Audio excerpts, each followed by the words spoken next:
मैं आपको ग्रेवी के अज्जा काउंट कराती हूँ। मैंने 1 अदद बड़े साइज़ का प्याज लिए, इसे मैंने स्लाइस कर लिए। 2 इंच का मैंने जो अदरक का टुकड़ा लिया उसे मैंने रफली चॉप कर लिए। 4 अदद मैंने हरी मिर्चें ली हैं। 3 से 4 जवे लहसुन के लिए। 12 से 15 मैंने इसमें काजू लिए हैं। और ये मैंने साबुत मसाला लिया जिसमें 1 बड़ी इलायची, 2 से 3 अदद दालचीनी का स्टिक, 3 से 4 लौंग और 3 से 4 ही काली मिर्चें ली हैं। पैन में थोड़ा सा ऑयल लूँगी और इसमें ये काजू डाल के मैंने इनको लाइट करना। अगर आपके भुने में काजू हो तो आप वैसे ही लेंगे, ये क्योंकि भुने में नहीं तो इनको मैं थोड़ा सा ब्राउन करूँगी। थोड़ा सा काजू ब्राउन हो गया, मैंने ये प्याज इसमें डाल देना सारा।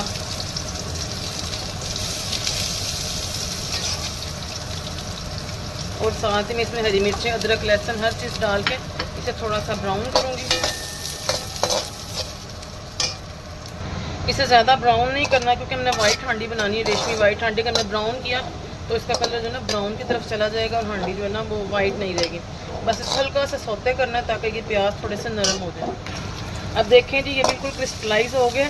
अब मैं इसमें 3 से 4 खाने के चम्मच पानी डाल के इसको ब्लेंड कर लूँगी। इससे ज़्यादा पानी नहीं डालना, इतना पानी डालना कि अच्छे तरीके से ब्लेंड हो जाए जी। अब चूँकि ये मटन है तो मैंने इसमें 1 गिलास पानी का डाल के सिर्फ 20 मिनट की विसल लगाऊंगी। अगर मटन नहीं है तो आपको इस प्रोसीजर की ज़रूरत नहीं। अगर आप चिकन में बनाएंगे तो फिर आप इसको स्किप कर देंगे। गोश्त अब हमारा गल चुका, हमने फिर थोड़ा सा इसमें ऑयल लिया है और ये साबुत मसाले इसमें डाल दिए। हल्का सा इसको करेंगे फ्राई ताकि इसका जो है ना खुशबू मसालों की ऑयल में आ जाए।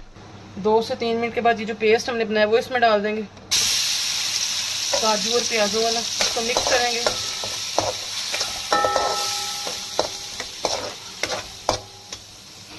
थोड़ी सी मैं इसकी भुनाई करूँगी ताकि जो इसमें स्मेल ना रहे, बिल्कुल भी मसाले की थोड़ी सी भुनाई करनी है। और ये जो स्पाइसेस की स्मेल है ना ये वो इसके अंदर आ जाए ताकि इसका अरोमा अच्छा बन जाए। 5 से 7 मिनट इसकी भुनाई करने के बाद मैं मटन इसमें पलट दूँगी अच्छे तरीके से। देखें जी मटन मैंने इसके अंदर पलट दिया है। अब मैं इसको मिक्स करूँगी और तकरीबन 10 से 15 मिनट इसकी हल्की आंच पे मैं भुनाई करूँगी ताकि जो मटन का कच्चापन है वो भी ख़त्म हो जाए और ये ग्रेवी का जो टेस्ट है वो भी इसके अंदर आ जाए। अब देखें जी भुनाई इसकी हो रही है। देखें साइड से अब ये जो है ना मसाला छोड़ना शुरू कर दिया इसने।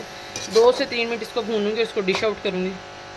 ये देखें जी अल्हम्दुलिल्लाह ज़बरदस्त ही हमारी मटन रेशमी हांडी रेडी है। इसको मैंने दही भल्लों के साथ सर्व किया है क्योंकि जब भी कोई खुश्क खाना हो ना तो उसके साथ दही भल्ले अच्छे लगते हैं, मतलब खुश्क खाने के साथ इसका कम्बिनेशन अच्छा लगता है।